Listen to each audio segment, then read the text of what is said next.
పరమ తండ్రి అయిన దేవునికి నా హృదయపూర్వక నిండు స్తోత్రాలు చెల్లిస్తూ దైవ సన్నిధికి చేరొచ్చిన ప్రియులందరికీ ప్రభువైన యేసుక్రీస్తు నామమున అందరికీ శుభాల వందనాలు తెలియపరుస్తూ ప్రార్థన చేసుకుని వాక్య పరిచయంలోనికి మనం ముందుకు కొనసాగుదాం. ప్రార్థన.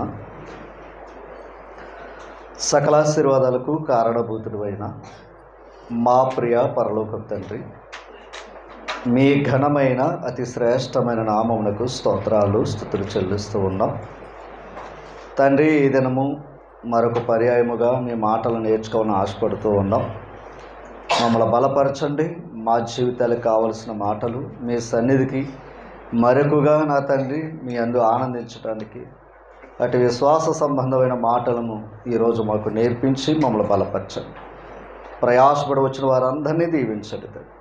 రావలసిన వారిని సకాలానికి నడిపించుకొని యేసుక్రీస్తు వారి అతి శ్రేష్టమైన నామమున ప్రార్థించి వేడుకొనిచున్నాం మా ప్రియ పరలోక తండ్రి. ప్రభు నామాన మరొకసారి అందరికి ప్రత్యేక వందనాలు. ఇంకో అది బ్యాగ్ ఉంటుంది కదా, ఇంకో మౌత్ ఉంటుంది కదా, అదొకసారి ఉంటుంది, అక్కడ ఉంటుంది. వందలు సార్, అక్కడ బ్యాగ్ ఉంటుంది కదా, ఛార్జింగ్ దాంట్లో త్వరగా. మరి ఓకే, నేను స్టార్ట్ చేస్తాను. అందులో మౌత్ ఉంటుంది ఒకటి, ఉంచు పర్లేదు. దైవ లేఖనాల్లో కొన్ని మాటలు మనం ఈరోజు నేర్చుకుందాం.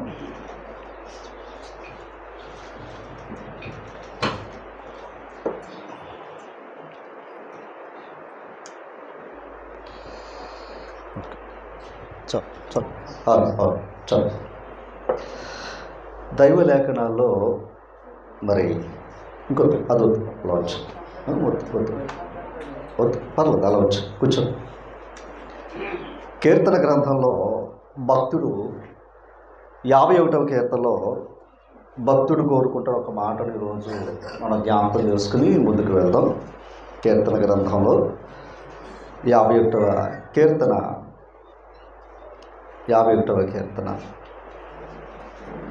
తీసరా, అక్కడ 11వ వచనాన్ని మనం చదువుతాం. 11వ వచనాన్ని మనం చదువుతాం. నీ సన్నిధిలో నుండి, ఈ మాట భక్తుడు చెప్తున్నాడు, నీ సన్నిధిలో నుండి నన్ను త్రోసివేయకము, నీ పరిశుద్ధాత్మను నా యొద్ద నుండి తీసివేయకము అని భక్తుడు దావీదు గారు దేవుణ్ణి కోరుతూ ఉన్నాడు. అసలు నీ సన్నిధిలోంచి నన్ను బయటకు త్రోసివేయకయ్యా అని కోరాడు. ఆయన సన్నిధి యొక్క గొప్పతనం ఆయన ఎరిగినవాడు గనక ఆ మాట చెప్తూ ఉన్నాడు ఆయన. ఎందుకు అంటే, ఈరోజు విలువైనది తెలిసింది అనుకోండి, ఆ విలువైన దానికోసం మనం ఎంతైనా ప్రయాసపడుతూ ఉంటాం. విలువైనది విలువ కానిదిగా తెలిసింది అనుకోండి, దాని గురించి అంత శ్రద్ధాభక్తులు పెట్టవలసిన పరిస్థితి కూడా ఉండదు. అంటే దైవ సన్నిధి అనేది చాలామంది ఎలా తీసుకుంటున్నారయ్యా అంటే, చాలామంది ఎక్కువ శాతం అసలు ఆ రక్షణ పొందిన ప్రతి ఒక్కరూ ప్రభు దగ్గర ఉండాలి. మొట్టమొదటిగా స్కూల్లో బిడ్డలు ఎప్పుడైతే పేరు వేసి అక్కడ వేశారో ఖచ్చితంగా బిడ్డ ఎక్కడ ఉండాలి, అది. అలాగే అక్కడ పేరు రాయబడినప్పుడు అక్కడ బిడ్డలు ఉండాలి. ఇక్కడ మీరు రక్షణ ఎప్పుడైతే తీసుకున్నారో ప్రభుని స్వరక్షకుడిగా అంగీకరించి అంటే ఒప్పుకున్నారు, ఖచ్చితంగా రక్షణ పొందిన ప్రతి ఒక్కరూ కూడా ఆయన సన్నిధిలో కనపడాలి.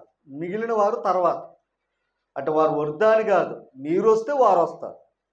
మీ భక్తిని చూసి ఎదుటి వారు రావడానికి అవకాశం ఉంటుంది. కనుక ఇది పక్క. అంటే ఈరోజు ఆయన సన్నిధి అంటే ఎట్లా ఆలోచన చేసే పరిస్థితికి ఈరోజు వెళ్ళిందయ్యా అంటే, మనకు అనుకూలంగా ఉంటే వెళదాం, మనకు అనుకూలంగా లేకపోతే ప్రక్కన పెట్టేద్దాం. మొదటది అంటే దేవుని సన్నిధి యొక్క విలువ చాలా నిర్లక్ష్యత చాలా కలిగి ఉన్నారు. ఈరోజు ఆయన సన్నిధిలో ఉన్న మహిమ ఏంటో, గొప్పతనం ఏంటో మనం నేర్చుకోబోతూ ఉన్నాం.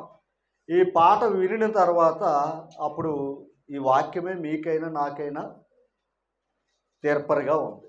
కనుక ఈ రోజు నుంచి దయించి ఆ విలువని గురించి మీకు చెప్తున్నాను. దైవ సన్నిధికి దూరం అయితే ప్రమాదం ఎంతో, దైవ సన్నిధిలో ఉంటే కలిగే మేలులేంటి ఈరోజు మనం నేర్చుకుంటూ ఉందాం. మహారాజు కోరిన మాటలో దావీదు గారు, నీ సన్నిధి నుండి నన్ను త్రోసివేయద్దు అనే మాట అక్కడ చెప్పటం జరిగింది.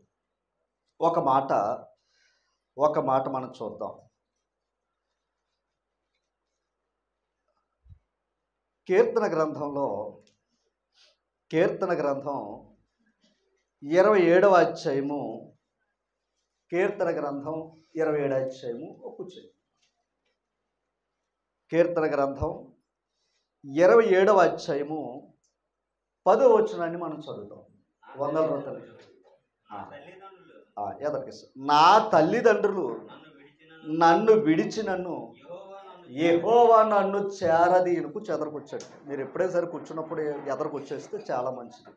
ఎప్పుడైనా సరే అమ్మా, మీరు ఎదర కూర్చుంటే వెనకొచ్చే వరకు ఇబ్బంది ఉండదు, అయితే ఇలాగే ఉంటుంది. ఓకేనా? చదవండి. 27వ కీర్తన గ్రంథం 10వ వచనం. నా తల్లిదండ్రులు నన్ను విడిచినను యెహోవా నన్ను చేరదీయను అన్నాడు. అంటే తల్లిదండ్రులు విడిచిపెట్టినా దేవుడు ఏం చేస్తాడో చేరదీస్తాడంటండి. అందుకు తల్లి మరిచినా తండ్రి మరిచినా మరువని దేవుడు ఈయన. కానీ ఆ దేవుణ్ణి ఏం చేయగలుగుతున్నాం? మనం మర్చిపోతున్నాం. ఆ దేవుణ్ణి మనం మర్చిపోతూ ఉన్నాం. ఆ దేవుణ్ణి ఏం చేస్తూ ఉన్నాం? విడిచిపెట్టే స్థితికి మనం వెళుతూ ఉన్నాం. అంటే ఆయన ఎంత భరోసా చెప్తున్నాడు చూసారా? అదే దావీదు చెప్పాడు, నా తల్లిదండ్రులు నన్ను విడిచినను యెహోవా నన్ను. అంటే తల్లిదండ్రులు ఖచ్చితంగా ఈ జగత్తులో ఎవరు దూరపరిచినా తల్లిదండ్రులు ఖచ్చితంగా దూరపరచరు కదంటారా? అటువంటిది తల్లిదండ్రులైనా విడిచిపెట్టే పరిస్థితులు ఉన్నాయేమో కానీ నేను కన్నా తండ్రి విడిచిపెట్టే అవకాశం లేదు అని చెప్పాడు. అయితే అలా విడిచిపెడితే కలిగే నష్టాలు ఏటయ్యా అంటే చెప్తున్నాను. మన దేవుణ్ణి విడిచిపెడితే కలిగే నష్టాలు చాలా విపరీతంగా ఉంటాయి. సరే, నేను దేవుని యొక్క సన్నిధి గురించి కొన్ని విలువైన మాటలు ఈరోజు మనం చదువుకుందాం. కీర్తన గ్రంథంలో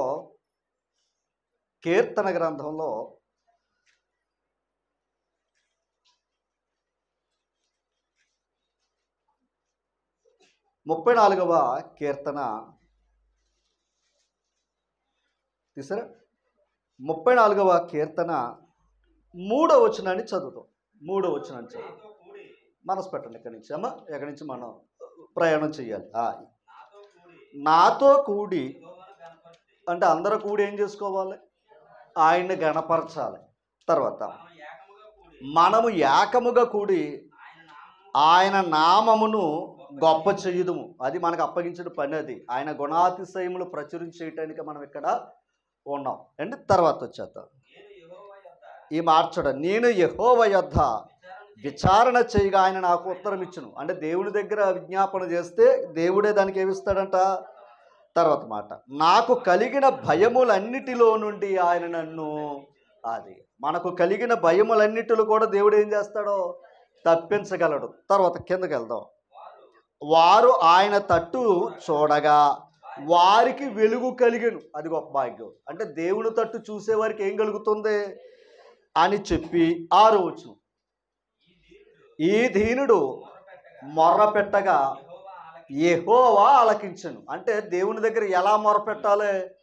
దీనుడుగా మొరపెట్టాలి. గర్వంగా మొరపెడితే సమాధానం రాదు. ఎత్తావా ఇవ్వా, చేస్తావా చేయవా అది అనకూడదు.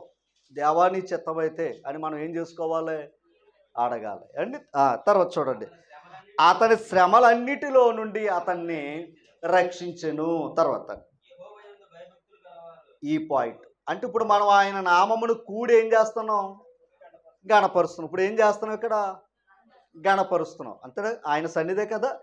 ఇలా గణపరిస్తే కలిగే మేలు చెప్తున్నాడు. మనం మొర ఆలకిస్తాడంట, సమాధానం ఇస్తాడంట, భయాల్లోంచి శ్రమల్లోంచి ఆయన ఏం చేస్తాడంట? కాపాడతాడు, రక్షిస్తాడని చెప్పాడు. ఇప్పుడు 7వ వచనం చూద్దాం. యెహోవా యందు భయభక్తులు గల వారి చుట్టూ ఆయన దూత వారిని కావలి ఉండి వారిని రక్షించును. ఎంత ప్రొటెక్షన్ పెట్టాడంట దేవుడు. ఓకేనా? ఎవరి యందు? యెహోవా యందు భయభక్తులు గల వారి చుట్టూ. అందరి చుట్టూ కాదు అది. దేవుడంటే భయము భక్తి కలిగి దేవుని సన్నిధికి వచ్చి ఆయనను గణపరిచే వారి చుట్టూ ఉంటాడు తప్ప ఆయన దాటిన వారి చుట్టూ ఉండడం. ఎవరో? దేవదూత. ఈరోజు ఆ దేవదూత గురించి కొన్ని విషయాలు మనం నేర్చుకుందాం, గమనించాలి. ఆయన సన్నిధిలో ఉంటే కలిగే భాగ్యము. ఇప్పుడు ఆయన సన్నిధిలో ఉన్నవారు ఏం చేస్తున్నారు? ఆయన సన్నిధిని వారు గణపరుస్తున్నారో, ఇప్పుడు మనం ఏమనుకుంటామంటే గట్టిగా ఏదో కొంతమంది వచ్చాం, మనకు తెలిసిన మొఖాలు వచ్చాయి అని మనం అనుకుంటున్నాం. కానీ ఎంత గొప్ప కార్యం జరుగుతుందో తెలుసు ఇక్కడ. లోకసువార్త 2వ అధ్యాయం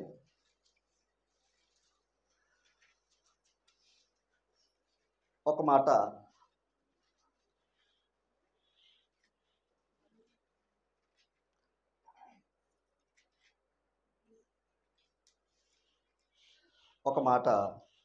లోకసువార్త 10వ అధ్యాయం దగ్గరికి వెళ్దాం, తర్వాత 2వ అధ్యాయం దగ్గరికి వెళ్దాం. ముందు 10వ అధ్యాయం దగ్గరికి వెళ్దాం. 16 వచనం.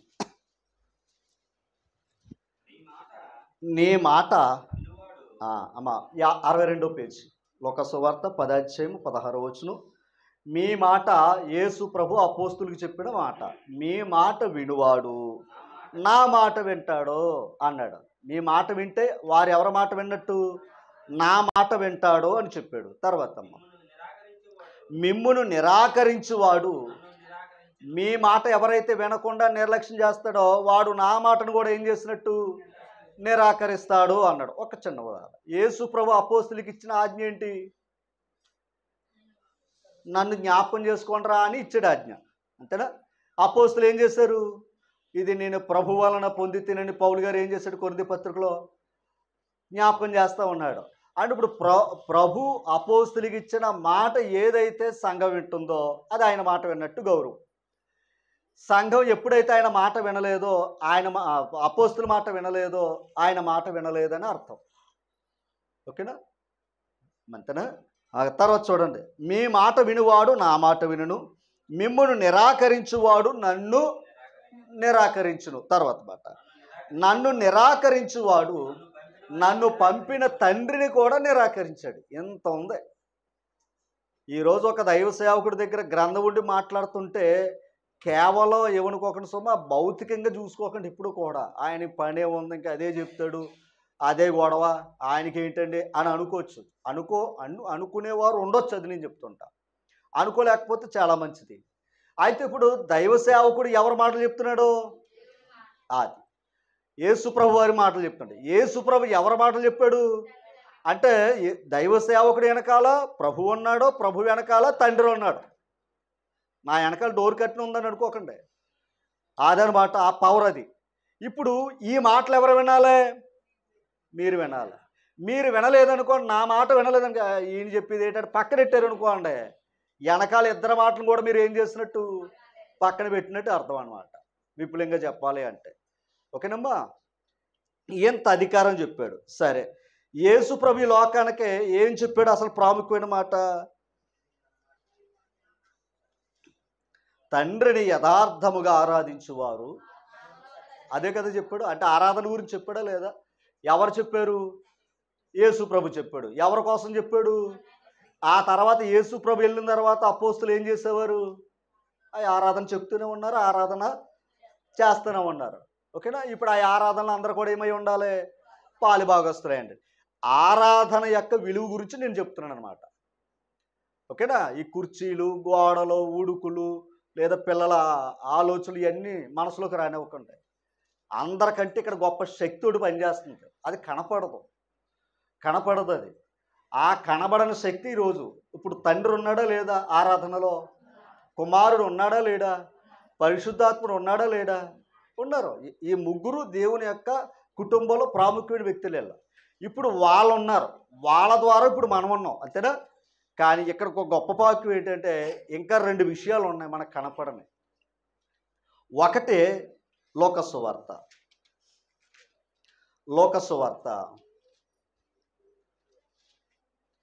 2వ అధ్యాయము 13వ వచనం. 2వ అధ్యాయం 13వ వచనం. లోకసువార్త 2వ అధ్యాయము 13వ వచనం తీసురమ్మా. వెంటనే పరలోక సైన్య సమూహము ఆ దూతతో కూడా ఉండి, ఒక్కసారి వెంటనే అంటే ఎప్పుడు ఇది? దూత గమనించాలి. అక్కడ ఆ మాటలు గొర్రెల కాపరులకు ప్రకటిస్తున్నాడు దేవదూత. యేసు ప్రభు పుట్టినప్పుడు ఒక దూత ఎవరికి ప్రకటిస్తున్నాడు? గొర్రెల కాపరులకు ప్రకటిస్తున్నాడు. ఇప్పుడు ఆ గొర్రెల కాపరులు విన్న తర్వాత ఆ దూత దగ్గరికి ఆ దూత ఎక్కడుంది? యేసుప్రభు దగ్గర ఉంది. ఇప్పుడు యేసుప్రభు దగ్గర దేవదూత ఉంది. ఇప్పుడు ఆ దేవదూత దగ్గరికంట వెంటనే పరలోక సైన్య సమూహము ఆ దూతతో కూడా వచ్చారట. అంటే ఇప్పుడు యేసుప్రభు దగ్గర ఎవరున్నారు? పరలోక సైన్యం, దేవదూతల సమూహం ఉంది. ఎవరి దగ్గర? యేసుప్రభు దగ్గర. అది మర్చిపోకండి దయించి. ఈ సైన్యం చూడొద్దు. ఈ సైన్యం చూస్తే నీరసాలు వస్తాయి. ఈ సైన్యం కాసేపు బాగుంటాయి, కాసేపు పడిపోతాయి. ఈ సైన్యం చూస్తే పక్కాగా చెప్తున్నాను, నీరసం వచ్చేస్తుంది. ఈ సైన్యం చూడకూడదు. ఏ సైన్యం చూడాలి? అందుకే యేసు వైపు చూడాలి అని మాట ఉంటుంది మనకి. ఓకేనా? కనుక ఆ సైన్యం ఉందా లేదా? నేను మిమ్మల్ని మళ్ళా ప్రేమతో హెచ్చరిస్తున్నాను, రిక్వెస్ట్ చేస్తాను. శుభ, ఈ పాట విన్న తర్వాత నిర్లక్ష్యం చేశారా, మీ జీవితాలకి మీరు ఉత్తరవాదులు. అంత సీరియస్గా చెప్తున్నాను నేను. ఓకేనా? కనుక దయించి అర్థం చేసుకోండి. మీకు అంటే ఒక విధంగా బైపాస్ సర్జరీ ఆపరేషన్ జరుగుతున్నట్టు లెక్క.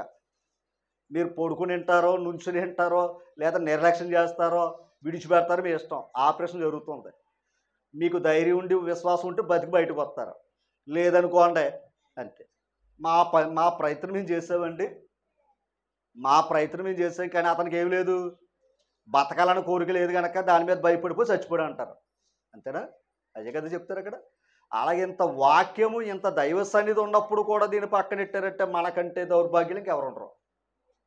అందుకు మళ్ళా మిమ్మల్ని ప్రేమతో హెచ్చరిస్తున్నాను. ఇక్కడ మనం పడుకోవడానికి రాలా, నేర్చుకోవడానికి వచ్చాం. మనకు ఒక అప్పగించిన పని ఉంది. దేవదూతలే ప్రభు దగ్గరికి వచ్చారంటే మనకంటే గొప్ప అవా మనమా? దేవదూతల కంటే గొప్పవారు మనమా? మనకంటే దేవదూతలు గొప్పవా? దేవదూతలే గొప్పవే భూమి మీద ఉండగా. అటువంటి దేవదూతలు ఎక్కడికి వచ్చాయి? భూమి మీదకి వచ్చాయి. ఇంతకీ దేవదూతల పని ఏంటి? దేవుని పని. అంటే దేవుని పనిలో ఉండి కూడా ఎవరి దగ్గరకు వచ్చాయి? ఇంతకీ దేవుని పని ఏంటో తెలుసా? వాటికి అప్పగించింది, వీరందరూ రక్షణయు స్వాస్థ్యము పొందబోవారికి పంపబడిన సేవకులైన ఆత్మలో మనకు పని చేయటానికి లేదా మనల్ని కాపాడడానికి దేవుడు నియమించిన వారే దేవదూతలు. అటువంటి దేవదూతలు ఇంత మానవ జాతిని కాపాడాలి. ఎవరినే? అందరినీ కదా సుమా. తన యందు భయభక్తులు గల వారి చుట్టూ కాపాడాలి. అది వారి యొక్క సెక్యూరిటీ, అది వారి యొక్క బాధ్యత. అలాంటి దేవదూతలు ఎక్కడికి వచ్చారు? ఇప్పుడు ప్రభు దగ్గరికి వచ్చారు. ఇప్పుడు ప్రభు ద్వారా మనం ఎవరిని ఆరాధిస్తున్నాం? ఎక్కడ ఇద్దరు ముగ్గురు కూడి అని మనమే అనుకోవడం అంటే కొద్ది మందినా అని అనిపిస్తుంది. కానీ ఇప్పుడు ఎవరున్నారు ఇక్కడ? పరలోక సైన్యం ఉంటుంది. ప్రభు ఎక్కడ ఉంటాడు అక్కడ పరలోక సైన్యం ఉంటుంది. అందుకే గత శుక్రవారం వస్తే కొన్ని విషయాలు అర్థమవుతుంది. ఎవరి గురించి? అది ఎందుకంటే అప్పుడు విన్నాం చాలా విషయాలు. ఓకేనా? మరలా ఒక్కసారి చూడండి. ఇప్పుడు వాళ్ళు వచ్చేమన్నారు? సర్వోన్నతమైన స్థలములలో దేవునికి మహిమయు ఆయనకి ఇష్టలైన మనుషులకు భూమి మీద సమాధానము కలుగునుగాక అని ఏం చేస్తున్నాయి? మరి ఇప్పుడు మనం ఎందుకు వచ్చాం? దేవునికి స్తోత్రాలు చేయడానికే కదా. దేవదూతలు కూడా వచ్చి ఏం చేస్తున్నాయి కదా. కనుక ఈరోజు ఆయనకి ఇష్టలైన మనుషులు ఇక్కడ ఉన్నాం. ఆయనకి ఇష్టలైన మనుషులు కనుక మనకేం కలిగింది? సమాధానం కలిగింది. ఆయనకి ఇష్టలు కాకపోతే ఈరోజు ఆయన దగ్గరికి వచ్చే అవకాశం మనకి లేదు. ఇప్పుడు ఆయన దగ్గరికి వచ్చినప్పుడు మన చుట్టూ ఎవరిని పెట్టాడు? ఆయన దేవదూతలు పెట్టాడు. ఇప్పుడు కొన్ని విషయాలు మీకు చూపిస్తూ ఉన్నాను. ఆదికాండం 40 తీసరా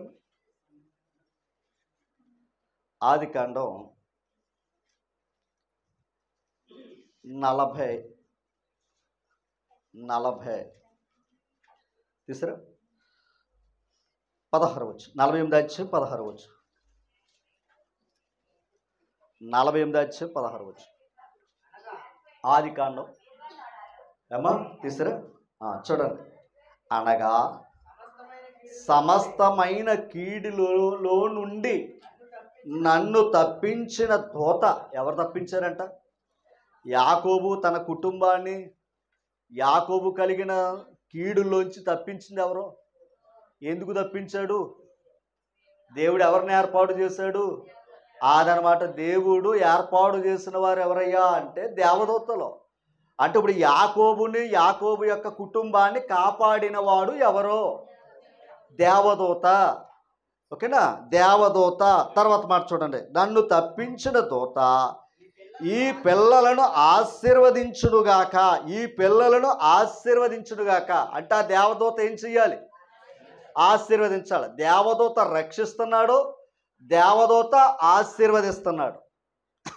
ఓకేనా? ఇంకా మీకు మాట చూపిస్తాను. ఆదికాండం 24వ అధ్యాయము.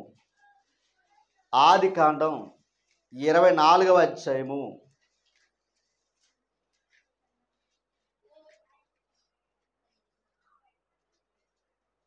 7వ వచనం. నా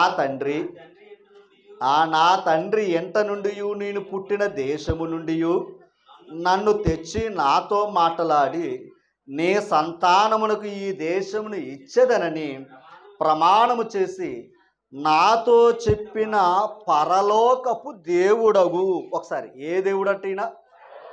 ఎవరు మాట్లాడుతున్నారు? ఇది అబ్రహాము గారు మాట్లాడుతున్నారు. పరలోకపు దేవుడగు అని మాట వాడాడు ఆయన. అమ్మా, ఈ పరలోకపు దేవుడగు యెహోవా తన దూతను నీకు ముందుగా పంపును. ఎవరికి ముందుగా పంపును? ఎలియాజర్ కంటే ముందుగా పంపుతాడంట. ఎందుకు పంపుతాడు? అక్కడికి అబ్రహాము గారి ఇంటికి కోడలు రావాలి. అబ్రహాము గారి ఇంటికి కోడలు రావాలి. ఇప్పుడు ఆయన అప్పగించిన పని, ఆ పనివాడేమన్నాడో నాకు తెలియదయ్యా అని కంగారు పడుతున్నాడు. ఇప్పుడు ఆ కార్యం చక్కబెట్టేది ఎవరో? దేవదూత. మనసుకు పెట్టండి. ఎవరికి మనకు ముందుకెళ్ళి కార్యక్రమం చక్కబెట్టేది ఎవరో? మన పెద్ద, మన మేనమామ. ఇవన్నీ బీరకాయలు, కాకరకాయలు ఎవరు ఏం చేయరండి. దేవుడు వారిని వాడుకుంటాడు దేవదూతల ద్వారా. దేవదూతల ద్వారా ఇప్పుడు మన మార్గం సరళం చేసేది ఎవరో? దేవదూతలే. అమ్మా, ఒకసారి ఆ మాట చూడండి. దూతను నీకు ముందుగా పంపును, అక్కడి నుండి నీవు నా కుమారునికి భార్యను తీసుకునొచ్చదు. అంతేనా? అంటే ఇప్పుడు ఈయన వెళ్ళేటయానికి, ఎలియాజరు వెళ్ళేటయానికి ఆ మార్గానంతా కూడా సరళం చేసింది ఎవరో? దేవదూత. అంటే ఆయనకంటే ముందుగా ఎవరు వెళ్తున్నారో? అంటే మనకంటే ముందుకు ఇప్పుడు ఎవరు వెళ్తున్నారో? కథ కనబడతలేదు అంతే. మనకు సీఎం గారు, ఎమ్మెల్యే గారు వీళ్ళందరూ వస్తుంటే ముందు ఎవరో కనబడతారు. ఆమె చూసి దడదడలు ఆడేస్తున్నాం మనం. అంతేనా? వాళ్ళకి ఆ రక్షణ అయితే మనకు ఎవరి రక్షణ? వాక్యం చెప్తున్నాడు, తన యందు భయభక్తులు గలవారి చుట్టూ ఉండదు. తన యందు భయము భక్తి లేని వారి చుట్టూ ఉండడం. ఉండకపోవడం వదిలేండి, నష్టం ఏంటో కూడా ఉంది. తన యందు భయభక్తులు గల వారి చుట్టూ ఆ దూత ఉండి రక్షిస్తాడు. ఒకవేళ భయము భక్తి విడిచిపెట్టామనుకోండి, మరోలా ఉంటుంది. చూపిస్తాను మీకు. ఇప్పుడు దానియేలు గ్రంథం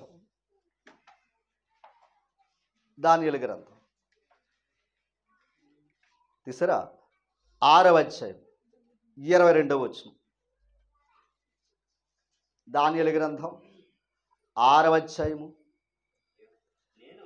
చదవండి. 6వ అధ్యాయం 22వ వచనం. అది నేను నా దేవుని దృష్టికి, అది మన జీవితాలు ఎవరి దృష్టికి ఎలా కనపడాలి? అదండి. మనుషులు ఏమవుదో అనుకోవచ్చు. మనుషులకి ఏదో తప్పుగా కనపడ్డారు కనుక సింహం బోల్లో పాడేసారు అతన్ని. ఎవరిని? దానియేలుని. కానీ ఆయన దేవుని దృష్టిలోకి ఎలాగున్నాడో అది నిర్దోషిగా కనపడాలి. ఆ తర్వాత గనుక ఓకే, అర్థమైందా మీకు? ఆనాడు అబ్రహాము గారి ఇంటికి మంచి కోడలు రావడానికి దేవదూతను ముందుగా పంపి అక్కడ కార్యక్రమాన్ని అంతా చక్కబెట్టాడు ఆయన కదా. తర్వాత యాకోబును కూడా కాపాడింది ఎవరో? దేవదూతే. అదే కదా చెప్పాడు ఆయన. అంటే పితరులను కూడా కాపాడింది దేవదూతే. కాపాడాడు, సంరక్షించాడు, ఆశీర్వదించిన వాడు కూడా దేవదూతే. అయితే ఇప్పుడు దానియేలు గ్రంథంలోకి వస్తే, చెరలోకి వెళ్ళిన తర్వాత కూడా ఆ దానియేలును కూడా మనుషులు కోపాలతో లేదా ఆయన మీద అసూయతో ఏం చేశారు? సింహపు బోనులో పాడేశారు. కానీ అతను దేవుని దృష్టికి ఎలాగ ఉన్నాడో? నిర్దోషిగా ఉన్నాడట. ఇప్పుడు చదవండి అక్కడ.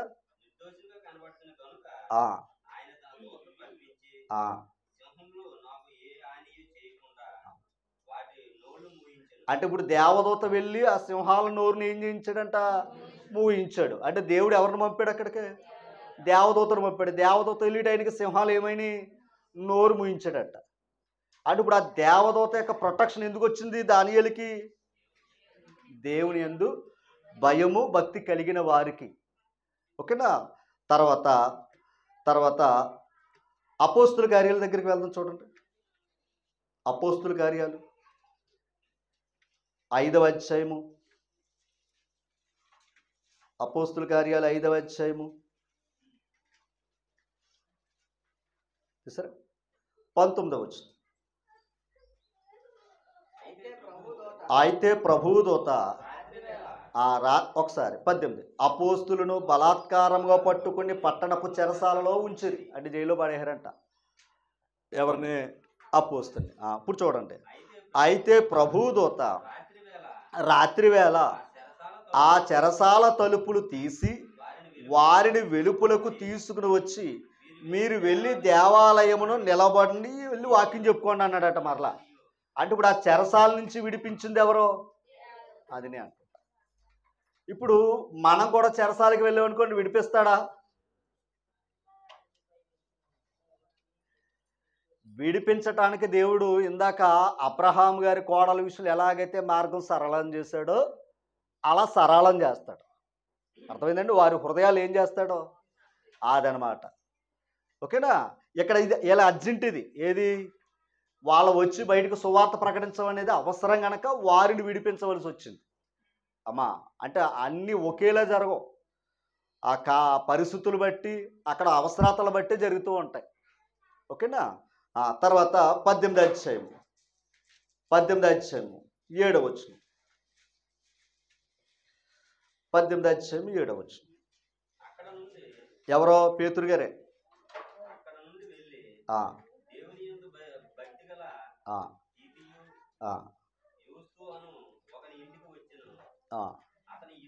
ఒకసారి 12వ అధ్యాయం 7వ వచనం. 12వ అధ్యాయం 7వ వచనం. ఇదిగో ప్రభుదూత అతని దగ్గర నిలిచెను, పేతురు దగ్గర. అతనుండిన గదిలో వెలుగు ప్రకాశించెను. దూత పేతురు ప్రక్కన తట్టి త్వరగా లెమ్మని చెప్పి అతని లేపగా సంకెళ్ళు అతని చేతులుండి ఊడిపడెను. అప్పుడు దూత అతనితో, నీవు నడుమును కట్టుకుని చెప్పులు తొడుక్కోమనెను. అతడు అలాగూ చేసిన తర్వాత దూతని వస్త్రము పైన వేసుకుని వెంబడి రమ్మని అతనితో చెప్పాను. ఓకేనా. 11. పేతురుకు తెలివి వచ్చి ప్రభు తన దూతను పంపి, అండర్లైన్ చేయండి, ప్రభు తన దూతను పంపి. ఓకేనా. ఇందాక దానియేలు దగ్గరికి ఏం పంపాడు ఆయన? దూతను పంపి. ఎందుకు పంపుతున్నాడు వాళ్ళ దగ్గరికి? ఎందుకు పంపుతున్నాడో? వారు దేవుని గురించి మహిమను ప్రకటిస్తున్నారు, దేవుని యందు భయభక్తులు కలిగి ఉన్నారు కనుక వాళ్ళు ఏం చేస్తున్నాడు? ఆయన కాపాడుకుంటున్నాడండి. గమనించాలి. ఓకేనా. దానియేలుని అలా కాపాడాడు ఆయన, అలాగే పితరులు కూడా కాపాడింది. అలాగే ఇక్కడ చూస్తే పేతురు వీళ్ళందరినీ కూడా ఏం చేసుకున్నాడో? కాపాడాడు. ఒక్కోసారి విడిచిపెట్టవలసి వస్తుంది, ఒక్కోసారి ఏం చెయ్యాలి? విడిచిపెట్టాలి. ఎందుకంటే విడిచిపెడితే కానీ కార్యం జరగదు. ఎందుకో తెలుసా? ఒక మాట మీకు చూపిస్తాను చూడండి. యేసు ప్రభువారు ఆయన ఈ లోకానికి వచ్చినప్పుడు దేవదూత, ఇందాక మాట్లాడుకున్నాం కదా, దేవదూతలు అందరూ వచ్చారు కదా. 40 దినాలు ఉండిన తర్వాత దేవదూతలు వచ్చి ఆయనకి ఏం చేశారు? పరిచర్య చేశారు అన్నారు. అలాగే ఆయన అప్పగింపబడిన రాత్రి కూడా ఏం చేశారు? దేవదూతలు వచ్చి పరిచర్య చేశారు, బలపరిచారన్న మాట ఉంటుంది. ఆ తర్వాత గమనించాలి, కీర్తన గ్రంథం 91లో ఏమన్నాడో? కీర్తన గ్రంథంలో ఏమన్నాడో ఒకసారి ఆ వచ్చిన చూపిస్తాను చూడండి. 91వ కీర్తన. ఇదే మాట అపవాది కూడా యేసు ప్రభు దగ్గర అన్నాడు. ఏమని? నువ్వు దేవుని కుమారుడు అయితే అమ్మ, ఇంకో మాట ఉంటుంది. ఏది? 91వ కీర్తన 12వ వచనం, 11వ వచనం. నీ మార్గములన్నిటిలో నిన్ను కాపాడుటకు. ఒకసారి నీ మార్గములన్నిటిలో ఏం చేస్తున్నాడు ఆయన? బండి మీద వెళ్ళి నేను వచ్చేస్తున్నాను అనుకోకండి. అది మనం వెళ్ళి వస్తున్నాం కదా అనుకుంటున్నాం కదా. ఎవరు కాపాడుతున్నారు ఇప్పుడు? దేవుని దూతలు. అమ్మా, దేవుని దూతలు. ఒక్కోసారి దాని అర్థం ఏంటంటే, ఒక్కోసారి ఏదన్నా జరుగుతుందంటే హెచ్చరిస్తున్నాడని అర్థం. ఒక్కోసారి ఏదైనా జరుగుతుందంటే ఎక్కడో మనకి బలహీనత ఉందని అర్థం. అమ్మ, తర్వాత నీ మార్గములన్నిటిలో నిన్ను కాపాడుటకు ఆయన నిన్ను గూర్చి తన దూతలకు ఆజ్ఞాపించును కదా. ఏం చేస్తున్నాడట? దూతలకు ఆజ్ఞాపిస్తున్నాడట. అంటే మన మార్గాలు ఏం చేయడానికి? కాపాడడానికే అమ్మా. తర్వాత, నీ పాదములకు రాయి తగలకుండా వారు నేను తమ చేతుల మీద ఎట్టు పట్టుకుందురు కదా అని మాట ప్రవచనం. ఇదే మాట యేసు ప్రభు దగ్గర అపవాది ప్రవచనం చూపించాడు. ఈ పైనుంచి కిందకు దూకవయ్యా, నీ పాదాలకు ఏం తగలకుండా పట్టుకుంటారు దేవదూతలు అంటే దేవదూతలు కాపాడతారన్న సంగతి అపవాదికి తెలుసు. అంతే కదండి. దేవదూతలు కాపాడతారన్న సంగతి ఎవరికి తెలుసు? అపవాది తెలుసు. కానీ అక్కడ దేవుణ్ణి శోధించకూడదు. మన అవసరం అయితే కాపాడతాడు, మన అవసరం అయితే కాపాడతాడు. ఇప్పుడు కొన్ని పరిస్థితులు ఉన్నాయి, కొన్ని పరిస్థితుల్లో దేవుడు ఖచ్చితంగా కాపాడతాడు. కానీ నన్ను నేను ప్రూవ్ చేసుకోవడానికే, నన్ను నేను ప్రూవ్ చేసుకోవడానికి పైనుంచి దూకేస్తున్నాను పట్టుకోండి అని దూకేసాను అనుకోండి, తప్పది. మన జీవితాల్లో కూడా ఎన్నోసార్లు పైనుంచి లేదా ప్రమాదాల నుంచి పడిపోతున్నాం, దేవుడు కాపాడుతూ ఉన్నాడు. కాపాడుతున్నాడా లేదా? కాపాడుతున్నాడు. ఒక మాట, కావాలనే మనం బండి హ్యాండ్లు వదిలేసాం అనుకోండి, అప్పుడు దాని అర్థం ఏంటి? ఎవడో కాపాడతాం, అంతేనా? అలాగా మనకు కావాలని చేయకూడదు. ఒకవేళ మన జీవితంలో ఎక్కడైనా ఏదన్నా ఇది జరిగితే కాపాడే బాధ్యత దేవుడు ఇస్తాడు, అది దేవుని యొక్క ప్రొటెక్షన్ అది. కానీ మనం ఏం చేస్తున్నాం? కాపాడతాడా లేదా? అక్కడ అనుమానం వచ్చింది. అందుకే ఎప్పుడైతే ఆ అనుమానంతో ఉన్నామో ఖచ్చితంగా ఏం చేస్తాడో? విడిచిపెడతాడు. ఓకేనా? ఇదే పాయింట్ అపవాది ప్రభు దగ్గర తీసుకుని వచ్చినప్పుడు, ఇందాక చెప్పినట్లుగా ప్రభు పుట్టినప్పుడు దేవదూతలు ఉన్నారు, అలాగే ఆయన ఉపవాసం చేస్తున్నప్పుడు 40 దినాలు దేవదూతలు వచ్చి పరిచర్య చేశారు. మరి దేవదూతలకు ఆయనకి ప్రొటెక్షన్గా ఉన్నట్ట లేనట్ట? ఆ తర్వాత పేతురు గారు చెవి నెరుగుతాడు కదా, పట్టుకోవడానికి వచ్చినప్పుడు ఏమన్నాడు? ఇప్పుడు నేను తండ్రిని వేడుకుంటే మొత్తం 12 యోహ సైన్యం దిగిపోద్ది కింద అని అన్నాడు. అన్నాడా లేదా? పరలోక సైన్యం అంతా కిందకు వచ్చేద్దని చెప్పాడు. అంటే ఇప్పుడు ఆయన చుట్టూ సైన్యం ఉందా లేదా? ఉంది. కానీ ఒక విషయం ఆలోచించాలి, అంత సైన్యం ఉంది, తండ్రి ఎల్లప్పుడూ నాకు తోడుగా ఉన్నాడు అన్నాడా లేదా? అలాంటి తండ్రి సైన్యం ఆయనకు తోడుగా ఉన్నప్పుడు, నా తండ్రి నా చెయ్య ఎలా విడనాడితివి అనే మాట ఎందుకు వాడాడు? నా చెయ్య ఎందుకు విడిచిపెట్టావని అడిగాడే లేదా? మరి ఎందుకు విడిచిపెట్టాడు? విడిచిపెట్టకపోతే ఈరోజు మనం ఆయన చెయ్యిని పట్టుకునేవారు కావు. ఆయన విడిచిపెట్టాడా లేదా? ఆ విడిచిపెట్టడం వల్ల మనకు మేలైంది అమ్మా. అలాగే కొన్ని పరిస్థితులు దేవుడు ఏం చేస్తాడో? విడిచిపెడతాడు. ఇంకా అంతపాటు పట్టుకుంటాడు అనుకోకండి. మరలా చెప్తున్నాడు, అంటే అంతపాటు అనేది ఒక విషయం ఏంటంటే, ఆయన ఆ విడిచిపెట్టేది కూడా ఆయనకు మహిమ అయితే ఖచ్చితంగా విడిచిపెడతాడు. రెండవది, మనమే విడిచిపెట్టేసుకున్నాం అనుకోండి, ఇంకా నష్టం కలిగిద్ది. ఓకేనా? ఇప్పుడు ప్రభువుని ఏం చేశాడు? తండ్రి ఏం చేశాడు? కుమారుణ్ణి విడిచిపెట్టాడు. ఆ విడిచిపెట్టాడు ఆయన భయమన్నాడు, తండ్రి నన్ను ఎందుకు విడిచిపెట్టావని ఏడ్చాడు ఆయన. ఎవరో? యేసు ప్రభు. మర్చిపోకండి. రైట్. అయితే ఈ దేవదూతలు అనేది మనం చూస్తే ఆది కాండం నుంచి ప్రకటన గ్రంథం వరకు ఈ దేవదూతల యొక్క ప్రాముఖ్యత మనకి కనపడతానే ఉంది. ఉందా లేదంటారా? ఉందా లేదంటారా? ఇప్పుడు దేవదూతలు ఆయన యందు భయభక్తులు గలవారు చుట్టూ ఉన్నారో లేదా? కాపాడుతున్నారో లేదా? కాపాడుతున్నారు. ఇప్పుడు మీకు మాట చూపిస్తాను. నిర్గమకాండం 23 అధ్యాయం. నిర్గమకాండం 23 అధ్యాయం.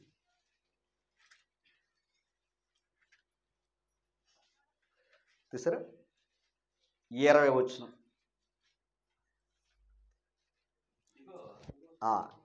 ఇదిగో త్రోవలలో నిన్ను కాపాడి నిన్ను సిద్ధపరిచిన చోటుకి నిన్ను రప్పించుటకు ఒక దూతను నీకు ముందుగా పంపుచున్నాను. ఎక్కడికి? కానాను దేశానికి. దేవుడు ఎవరిని పంపాడంట? ముందుగా ఇశ్రాయేలు ప్రజల ముందేమో మోషే నడుస్తున్నాడు. మోషే కంటే ముందు ఎవరు నడుస్తున్నారో? అంటే దేవదూత నడుస్తుందంటే ఎవరు నడుస్తున్నట్టు అర్థం? అదనమాట. ఓకేనా? ఇది చెప్పాడు ఆయన. అందుకని ఈ విషయం చెప్తున్నాడు. అంటే మన ముందు ఎవరు నడుస్తున్నారని? దేవదూత నడుస్తున్నాడు అని. ఆ తర్వాత చూడండి 21వ వచనం. ఆయన సన్నిధిని జాగ్రత్తగా ఉండి, అంటే ఎవరి మాట వినాలి? దేవుని దూత మాట వినాలంట. దేవుని దూత మాటే వినాలంట. తర్వాత మాట, ఆయన కోపము రేపవద్దు, మీ అతిక్రమమును అది అంటే ఆయన గాన కోపం రేపితే ఏమన్నాడు, మీ అతిక్రమాలు ఏం చేయడు, పరిహరించడు అని చెప్పి తర్వాత నా నామము, దాని అర్థం ఏంటి, నా అధికారం ఆయనకు ఉంది.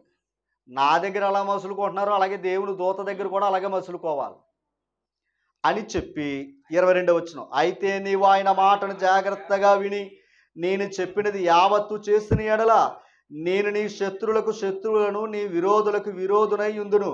ఎట్లనగా నా దూత నీకు ముందుగా వెళ్ళుచు అమోరీలు, హిత్తీలు, పెరిచీలు, కానేనీయులు, హివ్వీలు, యోబీషీలు వారున్న చోటకు నిన్ను రప్పించును, నేను వారిని సంహరించదను అన్నాడా, నేను వారిని సంహరించదను అన్నాడా లేదా?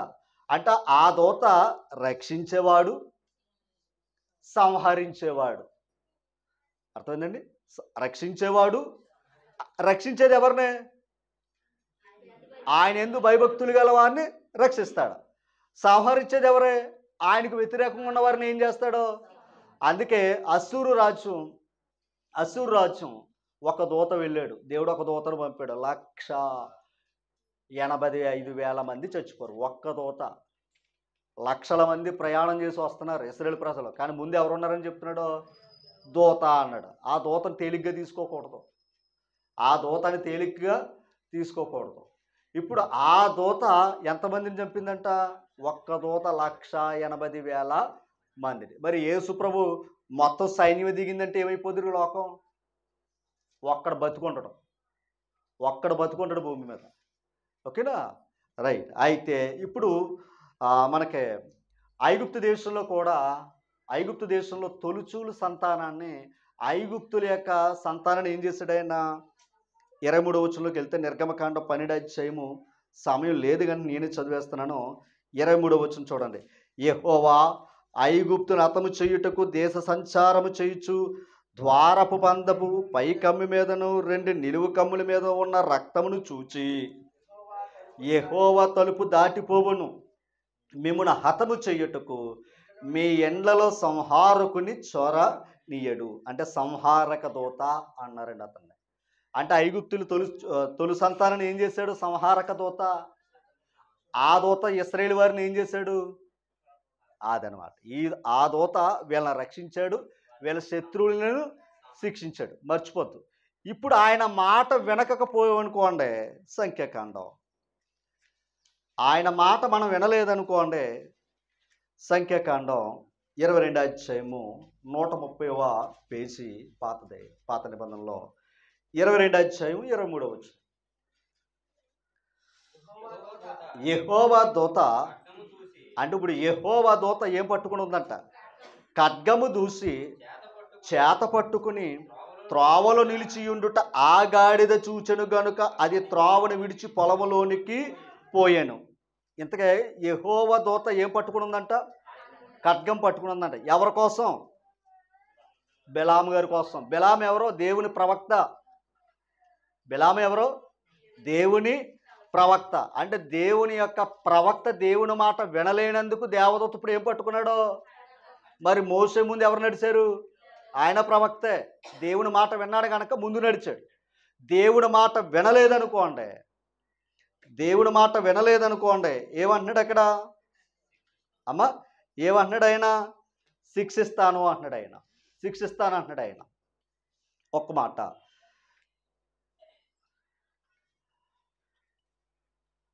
హోషే గ్రంథం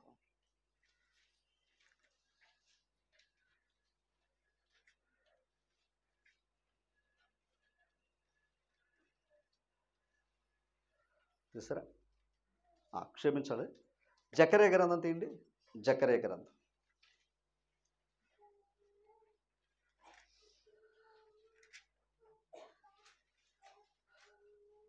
11వ అధ్యాయము 17వ వచనం.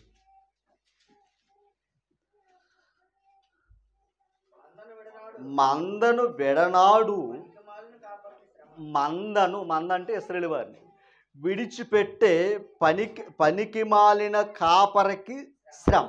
ఏంటంట? మందను విడిచిపెట్టే కాపర్లకు కూడా ఏముంది? ఇప్పుడు సంఘం ఉంది, మేము విడిచిపెట్టామనుకోండి, మాకేముంది? సంఘాన్ని మేము విడిచిపెడితే మాకు శ్రమ ఉంది. మీకు ఉందో లేదో తర్వాత చెప్తాను. ఏమా ఓకేనా. ఇప్పుడు బిలాం ఏం చేశాడు? దేవుని ప్రజలను ఏం చేశాడు? అదనమాట. అది దేవుని ప్రజలను ఏం చేశాడు? బహుమానం కోసం వారిని ఏం చేస్తున్నాడు? శపించడానికి సిద్ధపడుతున్నాడు. అంతేనా? ఇప్పుడు ఆయన వైపు దేవుడు ఏం చేశాడు? దేవుని దూత కత్తి అట్టుకుని ఉన్నాడట, బుద్ధి చెప్పాడట. బుద్ధి చెప్పాడా లేదా? చెప్పాడు. అది నేను అంటుంటా. అలాగే దేవుడి మాట వినకపోతే ఎవరిని విడిచిపెట్టడా ఇలా. అమ్మా సమూయేలు 2వ గ్రంథం, సమూయేలు 2వ గ్రంథం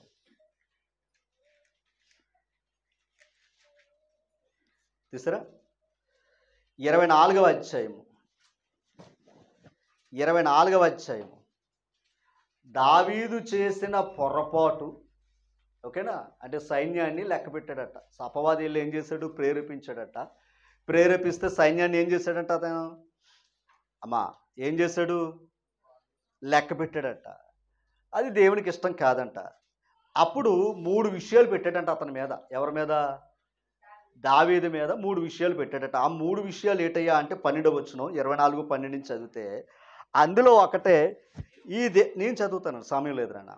ఈ దేశం మీదకి 7 సంవత్సరాలు కరువు వస్తుంది, దానికి ఒప్పుకుంటావా అన్నాడు.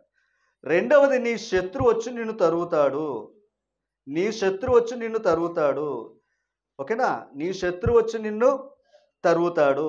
మూడవది, దేశంలో 3 దినాలు తెగులు వస్తుంది, ఏం తీసుకుంటావని చెప్పాడట. ఆఫర్లు బాగున్నాయి కదా.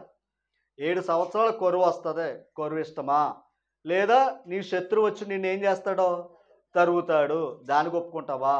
లేదా 3 దినాల్లో దేశంలో ఏమొస్తుంది? తెగులు చేత చచ్చిపోతారో, దేనికి ఒప్పుకుంటావా అన్నాడట.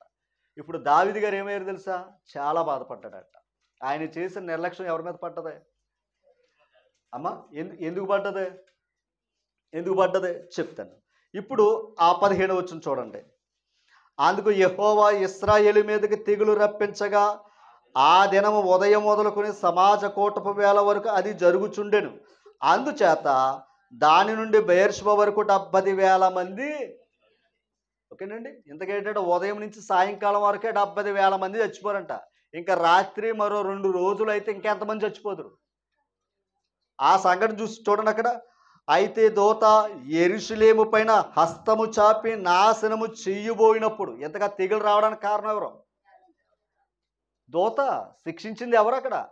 దూత. అదనమాట. ఇప్పుడు ఆ దూత ఆ యెరూషలేము పైన హస్తము చాపి నాశనము చేయనప్పుడు యెహోవా ఆ కీడును గూర్చి సంతాపం పొంది, అంతే చాలును, నీ చెయ్య తీసివేయమని జనులు నాశము చేయు దూతకు ఆజ్ఞ ఇచ్చినట్టు దేవుడు. ఆపరా అన్నాడట దేవుడు. ఎవరినే? దూత. ఈ లోల ఆ చెయ్యి ఎత్తిటైనకి ఎంతమంది చనిపోయారంట? అది ఎవరెళ్ళు? ఇశ్రాయేలు ప్రజలే. అదేంటంటే దావీదు తప్పు చేస్తే ప్రజలు ఎందుకు చనిపోవాలి అంటే దాని అర్థం ఏంటో తెలుసా? ఇంటి యజమాని బాగుంటేనే కుటుంబం బాగుంటుంది. ఆకాను తప్పు చేసాడు, కుటుంబం నష్టపోయింది. ఓకేనా? ఆకాను తప్పు చేస్తే కుటుంబం నష్టపోయింది. అవ్వమ్మ తప్పు చేసింది, ఆదాముని అడిగాడు దేవుడు. అలాగే ఇంటి బాధ్యత ఎవరయ్యా అంటే యజమానిదే. ఓకేనా? ఇంటి బాధ్యత దేవుడు రేపు పొద్దున్న లెక్క అడిగేది ఏంటయ్యా అంటే పురుషుణ్ణి అడుగుతాడు. ఓకేనా? పురుషుణ్ణి అడుగుతాడు. అదేంటయ్యా అంటే ఒకటే చెప్తున్నా, నా బిడ్డ నా దగ్గర ఉన్నప్పుడు నేను లెక్క చెప్పాలి, ఆ బిడ్డ మరొక ఇంటికి వెళ్ళాక, అత్తింటికి వెళ్ళాక భర్త లెక్క చెప్పాలి. ఓకేనా? ఇక్కడ నేను లెక్క చెప్పాలి, అక్కడికి వెళ్ళాక ఆయన లెక్క చెప్పాలి. ఓకేనా? ప్రత్యేకంటూ లెక్క ఏమీ లేదు. ఇప్పుడు ఖచ్చితంగా లెక్క చెప్పాలంటే నేను ఎలా ఉండాలి? బిడ్డ పట్ల నేను ఎలా ఉండాలి? నా గౌరవాన్ని నేను కాపాడుకోవాలి, ఆ బిడ్డను దేవుని యందు భయభక్తులు పెంచాలి. అలాగే రాజు ఎలా ఉండాలి? దేవుడు ఏం చెప్పాడు అది చెయ్యాలి. అప్పుడు రాజును బట్టే రాజ్యం నిలబడుతుంది. అలాగే యజమానుని బట్టే కుటుంబం నిలబడుతుంది. ఓకేనా? దీన్ని అర్థం చేసుకోవాలి. ఇప్పుడు ఆ రాజును బట్టి ఏమైంది? అంతమంది నష్టపోయారు. అలాగే మన వల్ల ఎవరు నష్టపోతున్నారో జ్ఞాపకం చేసుకోండి. మన వల్ల ఎవరు నష్టపోతున్నారో, ఎందుకంటే మన ఇంటికి మనమే అది బాధ్యులు. మంచి మాట అన్నారు. బాధ్యులు, యజమానులు మనమే. కనుక మన వల్ల నష్టపోయేది కూడా ఎవరు ఉన్నారో అది కూడా మనం ప్రశ్న వేసుకోవాలి. ఇప్పుడు దావీదు వాళ్ళందరినీ ఆశీర్వదించినప్పుడు ఆశీర్వాదాలు పొందుకోలేదా? కట మరి అలాంటప్పుడు మరి ఆయన చేసిన పొరపాటు కూడా ఎవరి మీదకి వస్తుంది? ప్రజల మీదకి వస్తుంది. అందుకని అంటే దీని అర్థం ఏంటి? అదే దూత రక్షించాడు, అదే దూత ఏం చేస్తున్నాడు ఇప్పుడు?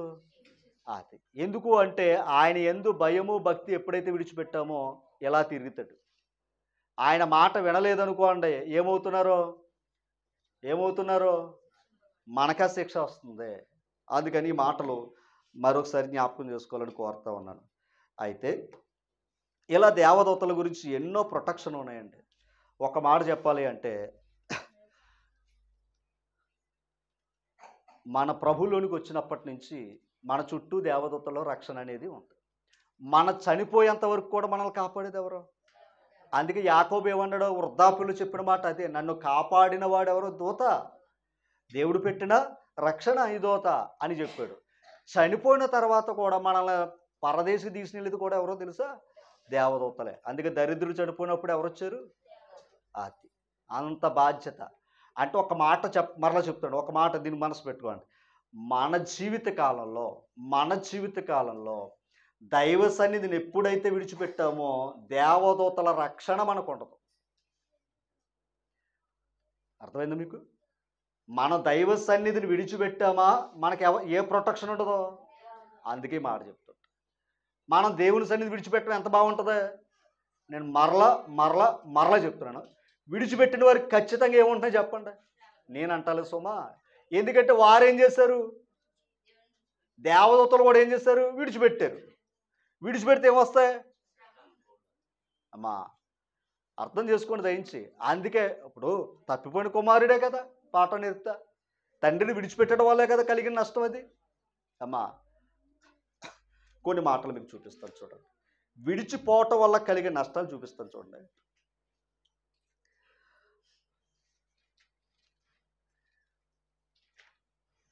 విలాపవాక్యాలు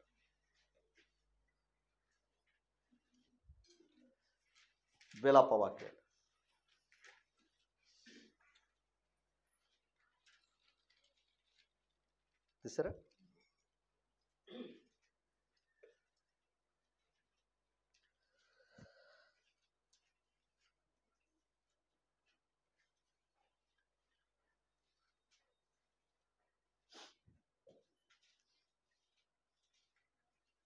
ఆ 5వ అధ్యాయము 15వ వచనం చదవండి.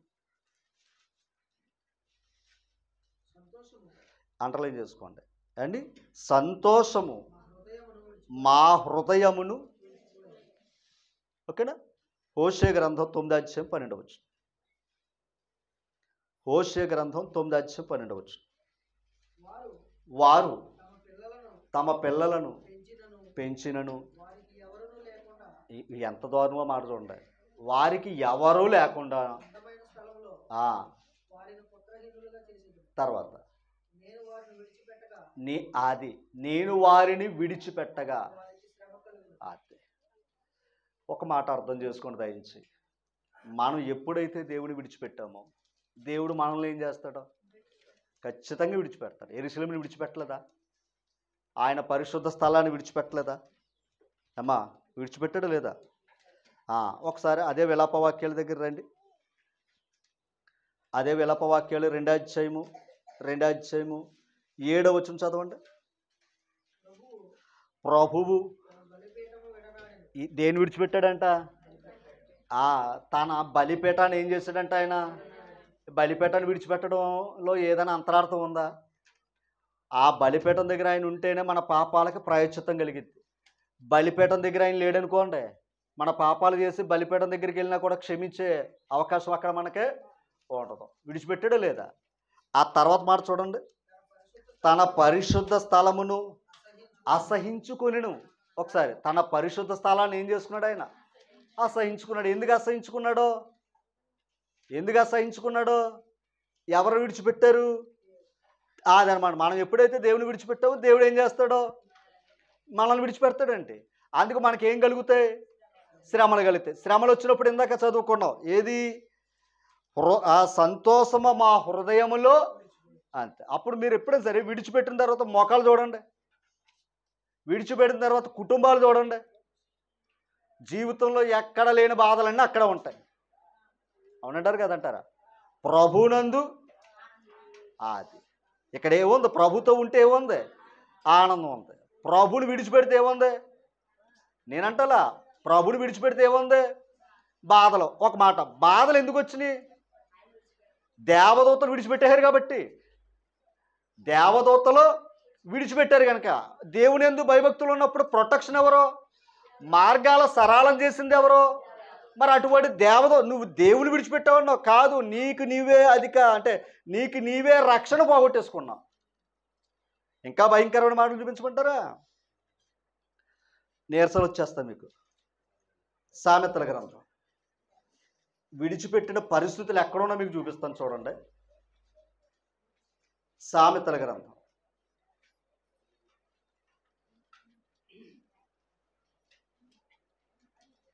చూసారా? సామెతల గ్రంథం 27వ అధ్యాయం 8వ వచనం. ఒకసారి మనకి ఇల్లు ఏది? సంఘం, దేవుని ఇల్లు, అంతేనా? దాన్ని మనసులో పెట్టుకోండి. లేదా పోనీ మన ఇల్లు జ్ఞాపకం చేసుకోండి. తన ఇల్లు విడిచి తిరుగువాడు గూడు విడిచి తిరుగు పక్షితో సమానం. దేంతో పోల్చాడు? పక్షితో సమానం. మరి తప్పిపోయిన కుమారుడు తన విడిచి వెళ్ళిన తర్వాత ఏమయ్యాడు? గూడు లేదు. ఎక్కడికి వెళ్ళాడు స్థితి? అంతే కదండి. ఒక మాట్లాడుతున్నాడు. ఇప్పుడు గూడు విడిచి తిరుగు దేంతో పోల్చాడు? పక్షితో సమానం. చాలాసార్లు పాటలు పాడుతూ ఉంటాం మనం. ఏ పాట? అది అనమాట. 124వ కీర్తనలోకి వెళ్దాం. 124వ కీర్తన తీసారా? 7వ వచనం. పక్షి తప్పించుకొనున్నట్లు మన ప్రాణము వేటకాండ్ర ఉరి నుండి తప్పించుకుని ఉంది. ఎవరా వేటగాడు? అపవాది. అంతే కదండి. యవన మిరింగుతున్నాడు, ఏం చేస్తున్నాడో వాడి నుండి నేను తప్పించి ఎంత రక్షణ దేవదూతల సమూహంలో పెడితే నువ్వు ఎక్కడి నుంచి వెళ్ళిపోతే ఇప్పుడు ఎక్కడికి వెళ్ళావు? తన ఇల్లు విడిచి గూడు విడిచి పక్షి. ఇప్పుడు వేటగాడు ఏం చేస్తాడో ఒక్కడేస్తాడు, అయిపోతాం. అమ్మా అవునా కదంటారా? చదువుకోండి మరలా. పక్షి తప్పించుకున్నట్లు మన ప్రాణము వేటకాండ్ర ఊరి నుండి తప్పించుకుని ఉన్నది. ఊరి తెంపబడెను, మనము తప్పించుకుని ఉన్నాం. ఎలా? ఒకప్పుడు వాడి ఊరిలోంచి ఏం చేశాడు? ఆయన తప్పించి ఆయన ఇంట్లో పెట్టుకున్నాడు. మరి ఆయన ఇంట్లో ఉండకుండా మళ్ళీ పక్షులు ఎగిరేవాడుకో మళ్ళీ దెబ్బేస్తాడు. కోడి మనం పట్టుకోగానే దొరికింది అనుకోండి, సరదాగా నవ్వుతో కోసుకుంటాడు. ఓసారి అది వెళ్ళిపోయి కోసిడానికి వెళ్ళిపోయింది అనుకోండి, మరలా టయ్యాడికి పట్టుకుంటే ఆయన దొరికింది అనుకోండి, అప్పుడు వస్తాడు. దాన్ని ఆడి కోపం కక్ష అంతా కూడా దాని అది మటన్ కైమా కింద చేస్తాడు. అంటే ఇప్పుడు కోపం అంతా దేని మీద చూపిస్తాడు? ఆల్రెడీ చచ్చింది అది. ఇప్పుడు ఆడి కోపం ఎక్కడుందో తెలుసా? ఒక్కసారి దొరికేవురా అనుకోకుండా ఏమయ్యో తప్పించుకున్నావు. చూపిస్తాను మీకు. ఒక్కసారి దొరికావు కానీ ఏమయ్యో తప్పించుకున్నావు. ఇప్పుడు తప్పించుకోవటం వల్ల మీకు మాట చూపిస్తాను చూడండి. మాట చూపిస్తాను. సామెతల గ్రంథం 21వ అధ్యాయం 16వ వచనం. 21వ అధ్యాయం 16వ వచనం. ఇదే మార్గం. యేసుప్రభు ఏమి ఇవ్వడానికి వచ్చాడు? మతమా మార్గమా? మార్గంలో ఏముండాలి? వివేకం. అంటే మనం లోకమంతా దుష్టుని యందు ఉంది. వివేకం విడిచి నడిచాం. యేసుక్రీస్తు వచ్చి ఏమి ఇచ్చాడు? మనకే వివేకం ఇచ్చాడు. అందుకు ఇది వివేక మార్గం. అంతేనా కదంటారా? ఇప్పుడు వివేక మార్గము విడిచి, అంతేనా? సంఘానికి ఇంకో నామం ఏంటి? వివేక మార్గం, రక్షణ మార్గం, విశ్వాస మార్గం. ఎన్నైనా పెట్టుకోండి. ఓకేనా?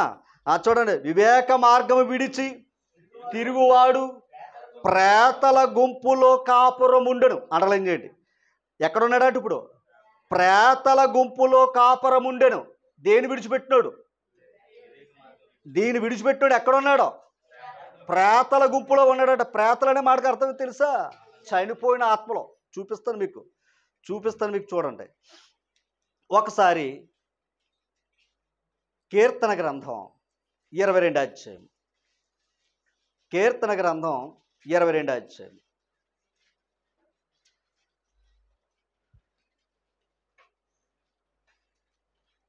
చూసారా? 22 అధ్యాయము 15 వచనం చదవండి. అండర్లైన్ చేయండి. నా బలము ఎండిపోయి చిల్ల పెంకులు అయ్యను, నా నాలుక నా దవడను అంటుకుని ఉన్నది. నీవు నన్ను ప్రేతల భూమిలో పడవేసి ఉన్నావు, కుక్కలు నన్ను చుట్టుకుని ఉన్నవి. ఇవన్నీ కూడా యేసు ప్రభు గురించి ప్రవచనాలు. కుక్కలు ఎవరయ్యా అంటే శాస్త్రుల పరిశుల గురించి చెప్పిన మాట. ఓకేనా? శాస్త్రుల పరిశుల గురించి చెప్పిన మాట. ఇంకా మీకు అర్థం కావాలంటే 18వ వచనం, నా వస్త్రములు వారు పంచుకునిచున్నారు, నా అంగీ కొరకు చీట్లు వేయుచున్నారు. క్లారిటీ వచ్చిందా మీకు ఇప్పుడు? అయ్యా, ఇదంతా ఎవరి కోసం? క్రీస్తు ప్రభు గురించి. ఇప్పుడు ఆయన ఏమన్నాడు తెలుసా? నీవు నన్ను ప్రేతల భూమిలో పడవేసి ఉన్నావని చెప్తున్నాడు. అంటే భూమి మీద ఎవరున్నారో? ప్రేతలు అన్నాడా? ఒక్కసారి వివేక మార్గం విడిచివాడు ఎక్కడున్నాడో? ప్రేతల దగ్గర ఉన్నాడు కదా. ఒక మాట యెషయా గ్రంథం, యెషయా గ్రంథం ఓకే 26 అధ్యాయము 14 వచనం చదవండి. అండర్లైన్ చేయండి. చచ్చిన వారు మరలా బ్రతకరు. అంటే ఉందా? అవకాశం ఉందంటారా? అదనమాట. చచ్చిపోయిన వాళ్ళు మళ్ళా బ్రతికే అవకాశం లేదు. తర్వాత ప్రేతలు, అది ప్రేతలు మరలా లేసే అవకాశం లేదు. ఇంతగా ప్రేతలు ఎవరు అమ్మా? చచ్చిపోయినవారు అనమాట. ఇంకా నేను వివరిస్తాను. ఇప్పుడు 19వ అధ్యాయం కిందకు వద్దాం. చూడండి, మృతులైన నీ వారు, ఇందాకేం చెప్పాడు? పైన బ్రతకరు అన్నాడు. ఇక్కడ ఇప్పుడు ఏం చెప్తున్నాడు? బ్రతుకుదురు అన్నాడు. అక్కడికి ఇక్కడికి తేడా ఏంటయ్యా అంటే, అక్కడ ఆ పైన చెప్పిన వారు ప్రభు నమ్మని వారు, కింద చెప్పిన వారు ప్రభు నమ్మినవారు. ఓకేనా? నా యందు విశ్వాసం ఉంచువాడు చనిపోయినను తిరిగి, అది ప్రభు చెప్పిన మాట. ఓకేనా? ఇప్పుడు చూడండి, మృతులైన నీ వారు బ్రతుకుదురు, నా వారి శవములు సజీవములగును, మట్టిలో పండి ఉన్న వారులారా మేలుకును ఉత్సహించుడి. నీ మంచు ప్రకాశమానమైన మంచు భూమి తనలోని ప్రేతలను సజీవులుగా చేయును. భూమి తనలోని ప్రేతలను సజీవులుగా చేయును. మరి ఇందాక ప్రేతలు మరలా లేవరు అన్నాడు కదా. మరలా ప్రేతలు కూడా ఏమవుతారంట? తిరిగి లేచే అవకాశం ఉందంట. లోకస్సువార్త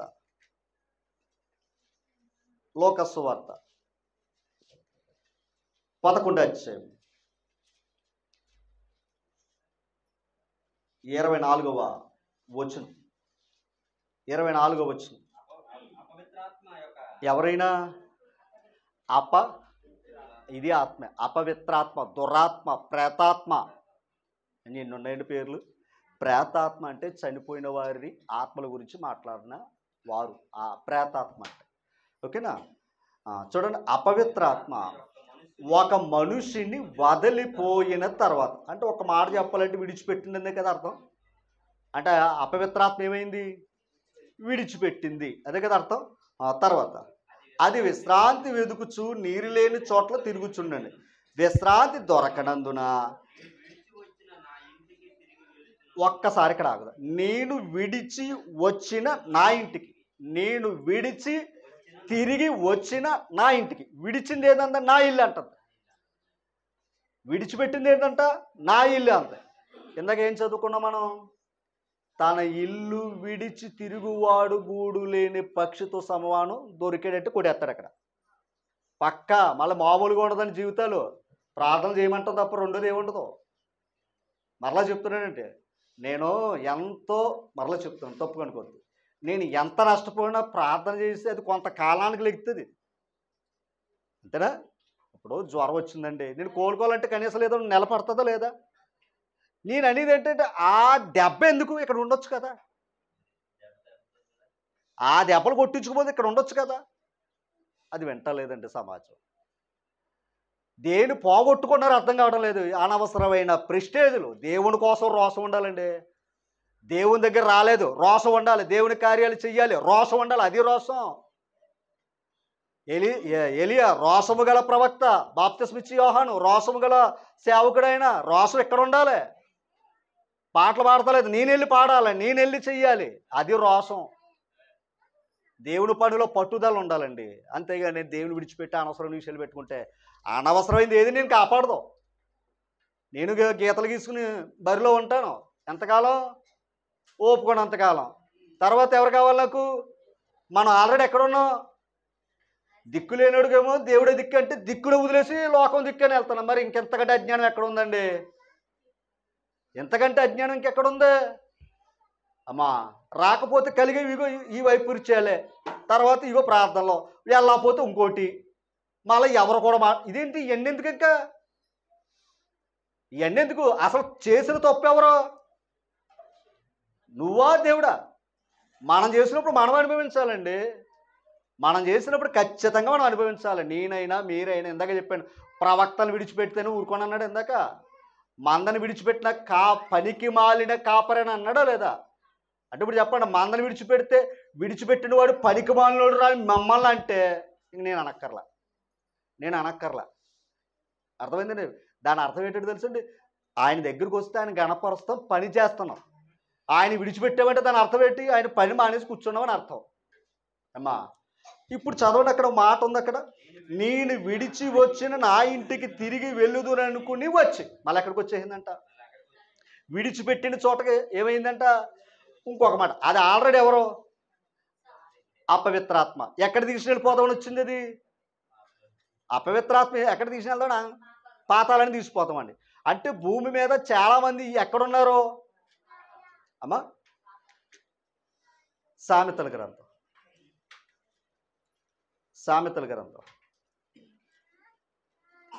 2వ అధ్యాయం 18వ వచనం. 2:18.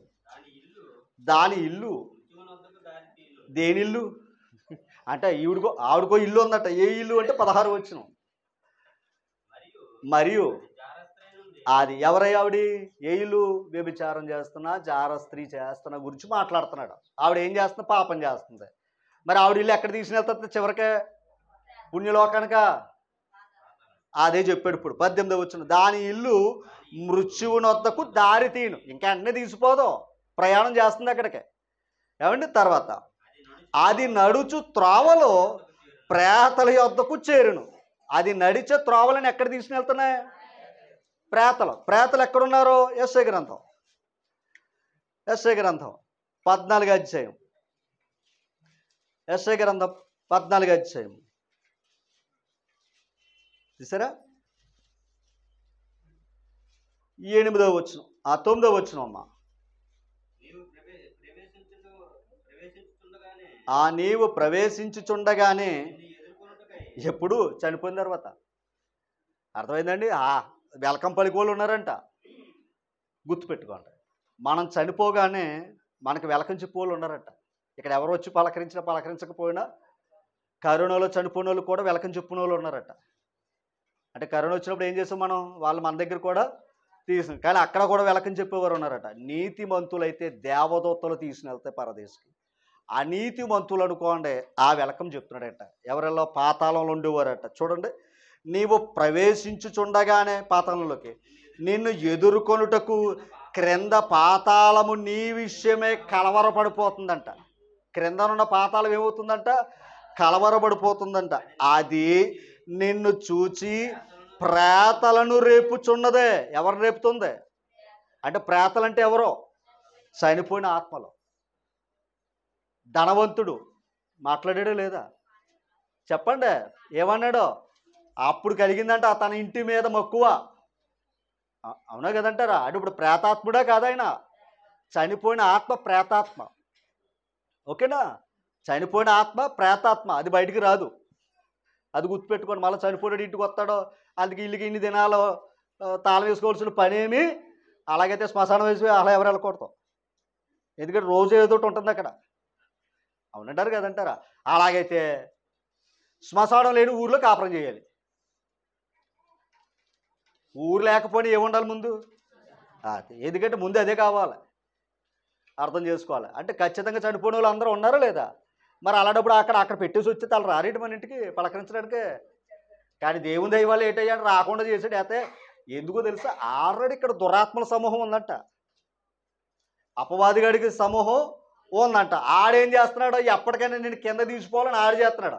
ఇప్పుడు కిందకి వెళ్ళాడు పైకి వస్తే ఏమైపోతాం, ఇంకా చచ్చిపోతాం మనం. ఎందుకు తెలుసా, కిందకి వెళ్ళిన అందరికీ అన్యాయం చేసాం, ఈ దురాత్మలకి మనం ఏం అన్యాయం చేయలే. గమనించారా లేదా మీరు? దురాత్మలకి మనం ఏనాడు అన్యాయం చేయలేదు. ఇంకా ఆడు చెప్పినట్టుగా కోడిని కోసాం, ఆడు అన్నట్టుగా తాళ్ళు కట్టాం, ఆడు అన్నట్టుగా అన్ని గదులకి తిరిగాం, ఆడు అన్నట్టుగా దిక్కులన్నీ మార్చేసుకున్నాం, ఆడు అన్నట్టుగా దైవాన్ని విడిచిపెట్టి లోకానికి కూడా నమస్కారం కూడా చేసేసాం. ఆడికి ఏం శత్రువు అవలా, ఆడికి మిత్రులు అయిపోయాం. కానీ చనిపోయిన వారికి ఏమవుతున్నాం, ఆడికి అన్నం పెట్టలేదు, ఆడి కష్టాలు ఉంటే ఆదుకోలేదు అంటారు కదంటారా. ఆడు బతుకుండగానేమో ఏమీ చేయలేదు. ఓకే, బతుకుండగానేమో తిట్టింది తిట్టకుండా తిట్టాం, అలా వాడు చనిపోయాడు. మరి అక్కడ వస్తే ఏమైపోతాం, మనం వస్తే ఏమైపోతాం. కనుక మరలా చెప్తున్నాను, చనిపోయిన తర్వాత ఏ ఆత్మ రాదు, ఏ తాడు కట్టుకోక్కర్లా. అలాగైతే మహాతల్లిని చంపేశారు కలకత్తాలో, ఆ తల్లిని. మరి ఆవిడ రావచ్చు కదా, డాక్టర్ గారిని పట్టుకుని చిజుగోరా అనొచ్చు కదా. ఈ మళ్ళీ కోట్లు ఎందుకు, ఇవన్నీ ఎందుకు, తెంగర్ మహాలోకం తప్ప. అవునా కదంటారా. అక్కడ ఏం జరగలేదండి, టీవీలు అన్నికోళ్ళు చూస్తారా. మరి ఇక్కడ తోలు కట్టిన వాళ్ళు కనీసం ఒకటి పంపాలి కదా అక్కడికి. మన ఒక ఆయన అలాగే వెళ్ళాడంట, ఓ చోట నోట్లో వాడకూడదు, ఆయన దెయ్యాలు వెళ్ళగొడతాడంట, పెద్ద ఫేమస్ ఆయన. మొన్న ఒక ఆయన నేను మీటింగ్కి వెళ్తే చెప్తున్నాడు, వెళ్ళాడంట, 2 మాటలు చెప్పాడంట, చెప్తూ 10 ఏళ్ళు ఎట్టుకుని వెళ్ళిపోయాడంట. దేని వెళ్ళగొడితే ఎంత లాభం రా బాబు అంటున్నాను. దెయ్యాల మీద అధికారం ఉందా? ఆడి మీద మనకేం అధికారం లేదు. ప్రభు మనకిచ్చిన అధికారం వేరు. ఇలా దెయ్యాలి, ఇంకో మాట, దెయ్యం లేని చోటు లేదు సుమా. అర్థమైందండి, దెయ్యం లేని చోటు లేదు, అది గుర్తుపెట్టుకోండి. ఓకే, మనం అక్కడికి వెళ్ళొద్దు. ఇప్పుడు చూడండి, అక్కడ ఏమంటుంది, క్రిందనున్న పాతాళము నీ విషయమే కలవరపడుచుంది, అది నిన్ను చూచి ప్రేతలను, ఒరే వస్తున్నారా, చచ్చిపోయిన వాళ్ళు అందరూ ఉన్నారు కదా కింద మీటింగు, ఈ మీటింగ్లో లేనాడు కింద మీటింగ్లో ఉంటాడండి. ఈ మీటింగ్లో ఉన్నవాడు ఆ మీటింగ్లో ఉంటాడు, తేల్చుకోండి. అర్థమైందండి. మనం అందరూ కూడుకుని ఆయన నామానికి గణపరిస్తే ఎక్కడుంటాం చెప్పండి, ఎక్కడుంటాం అమ్మా? ఒకసారి చూడండి, 88వ కీర్తన 10వ వచనం చదువుకోండి. 88వ కీర్తన 10వ వచనం. మృతులు నీకు అద్భుతములు చూపెదవా. చూడండి, ప్రేతలు లేచి నిన్ను స్తుతించెదరా. ప్రేతలు లేచి ఏం చేస్తాయి, దేవుని స్తుతిస్తాయేంటి, ఏడుస్తాయి, బాధపడతాయి. అర్థమైందండి. మృతి నీకు స్తుతి కలిగించదు కదా, సజీవులే కదా నిన్ను స్తుతింతురు అన్నాడు. అంటే ఇక్కడ బతుకున్నావంటే దాని అర్థం ఏంటి అనుకున్నారు, నువ్వు సజీవుడిగా ఉండి దేవుని స్తుతిస్తే ఆ సజీవ లోకానికి వెళ్తావు. ఒకవేళ ఎక్కడ ఈ మీటింగ్ మిస్ అయ్యావు అనుకోండి, కిందో మీటింగ్ ఉంది, అక్కడ మాత్రం అదిగో అక్కడ చూసుకోండి, ప్రేతలు లేచి నిన్ను స్తుతించెదరా, సమాధిలో నీ కృపను ఎవరైనా వివరింతురా, నాశనపు కోపములో నీ విశ్వాసతను ఎవరైనా చెప్పుకుందురా అన్నాడు. కింద ఏముండదు, ఇంకా కృప ఉండదో, విశ్వాసత ఉండదో, స్తుతి ఉండదు. అందుకు మనం అందరూ ఏకము కూడా ఆయన ఏం చేస్తున్నాం, స్తుతిస్తున్నాం, ఆయన కృప చెప్పుకున్నాం, ఆయన విశ్వాసాన్ని గురించి కూడా చెప్పుకుంటున్నాం. అది ఇక్కడ మీటింగే. ఇక్కడ లేకపోతే ఎక్కడున్నావు అని చెప్పాడు ఇందాక. వివేక మార్గం విడిచివాడు ఎక్కడున్నాడో ఎందుకో తెలుసా, ఆల్రెడీ అక్కడున్నవాడే ప్రభు ఏం చేశాడు, అపవిత్రాత్మ వెళ్ళింది కదండి.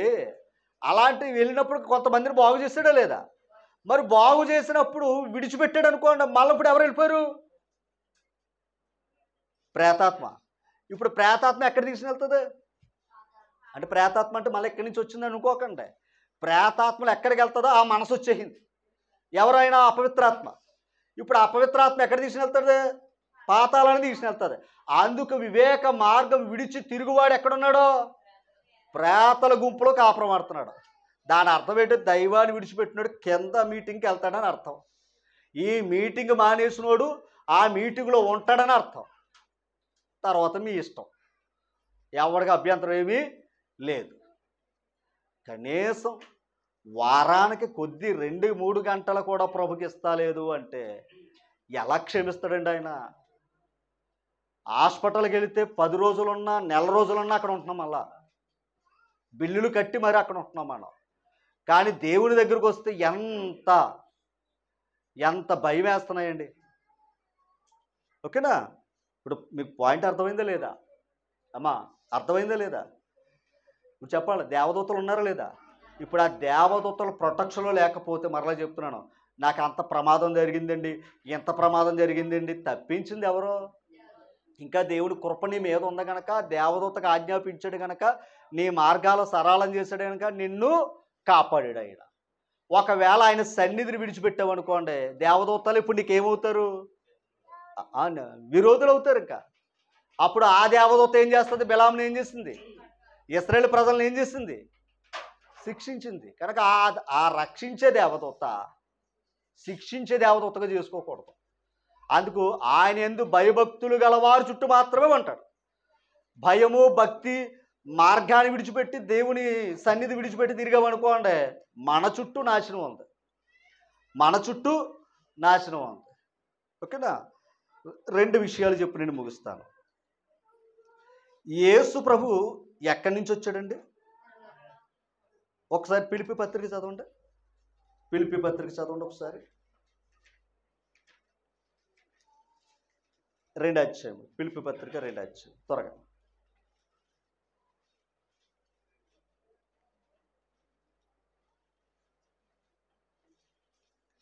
తీసారా అయ్యా? ఎక్కడి నుంచి వచ్చాడు ఈయన? 2వ అధ్యాయం 9వ వచనం. కాదు నాన్న, 6వ వచనం. ఆయన దేవుని స్వరూపము కలిగిన వాడై ఉండి దేవునితో సమానముగా ఉండుట విడిచిపెట్టకూడని భాగ్యమని.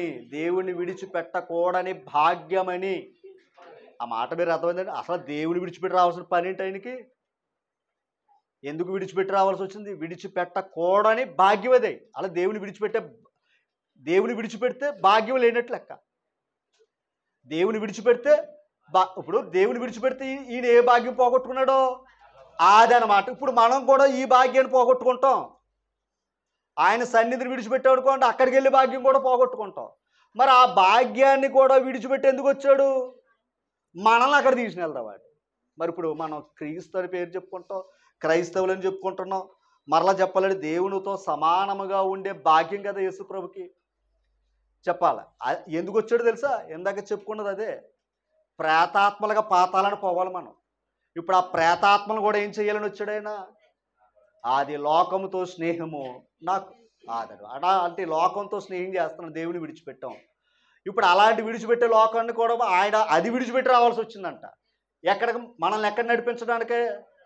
మరి ఎక్కడికి వచ్చిన తర్వాత మరలా ఇది విడిచిపెడితే, ఇక్కడికి వచ్చిన తర్వాత ఆయన చేసిన త్యాగాన్ని మర్చిపోతే, అమ్మా ఆలోచన చేయండి దయించి. అందుకే యోబు గ్రంథంలో కూడా ఏమన్నాడు అపవాది? ఇవన్నీ విడిచిపెడితే, ఓకేనా, ఇవన్నీ విడిచిపెడితే ఏమన్నాడో ఒకసారి చూడండి. యోబు గ్రంథం 1వ అధ్యాయము. ఇవన్నీ ఇచ్చావు కదా, ఇవన్నీ ఇచ్చావు, ఇవన్నీ తీసేసుకుంటే నిన్ను ఏం చేస్తాడు అతడు? తీసారా? 1వ అధ్యాయం 11వ వచనం. అయినను నీవు ఇప్పుడు నీ చేయి చాపి అతని కలిగిన సమస్తమును మొత్తిని ఎడల అతని నీ ముఖము ఎదుటి నేను దూషించి నిన్ను విడిచిపోవుడని యెహోవాతో అనగా. ఏమన్నాడట? యోబు నిన్ను విడిచిపెట్టడం ఎంతోసేపు కాదు, నీవు ఇచ్చావే ఇవన్నీ తీసేసుకో. అప్పుడు అతను ఏం చేస్తాడో? విడిచిపెట్టేస్తాడు అన్నాడు. విడిచిపెట్టాడా? ఒక మాట విడిచిపెట్టాడా? ఆయన ఇచ్చాడు, ఆయనే ఓ మాట. ఆయన విడిచిపెట్టాడా? పెంట మీద ఉండి కూడా దేవుని నామానికి స్తుతి కలుగునుగాక అన్నాడు. అలాంటోడు కావాలి దేవునికి. అమ్మా అలాంటోళ్ళు కావాలి. అర్థం చేసుకోవాలి. అంటే అవన్నీ పోతే విడిచిపెట్టే పరిస్థితి మనకు ఉందన్న సంగతి ఆడికి తెలుసు. ఉందా లేదంటారా? అలాంటిది కూడా ఏం చేశాడు? విడిచిపెట్టినా కూడా దేవుని ఏం చేయలేదు, విడిచిపెట్టలా. అది కావాలి. అందుకే నాకంటే దీన్ని ఎక్కువ ప్రేమించకండిరా అన్నాడు ఆయన. నాకంటే ఎక్కువగా ప్రేమిస్తే అది మనతో ఉండేది. మనం ఏదైతే ఎక్కువ ప్రేమిస్తామో అదే మనల్ని బాధ పెడుతుందంటే. ఇది ఎప్పుడు గుర్తుపెట్టుకోండి. మనం దేనైతే ఎక్కువ ప్రాముఖ్యత ఇస్తామో అది మనల్ని బాధ పెడుతూ ఉంటుంది. కానీ దేవుణ్ణి ప్రేమిస్తే మనల్ని నడిపిస్తుంది, ధైర్యపరుస్తుంది. ఒక్కొక్క మాట చెప్పి నేను ముగించేస్తాను. నెహెమ్యా గ్రంథం 10వ అధ్యాయం. నెహెమ్యా గ్రంథం 10వ అధ్యాయం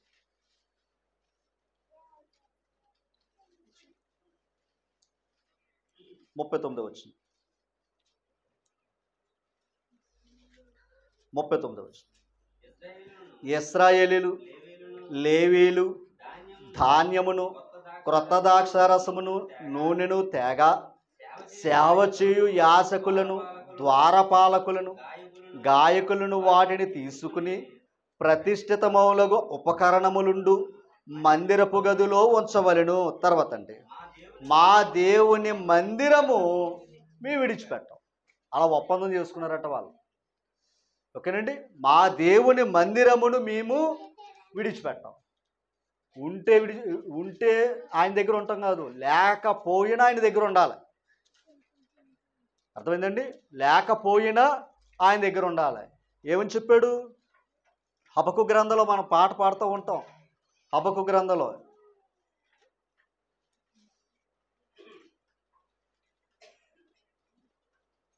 హబక్కు గ్రంథం ఇది ఎప్పుడు మనసు పెట్టుకోండి.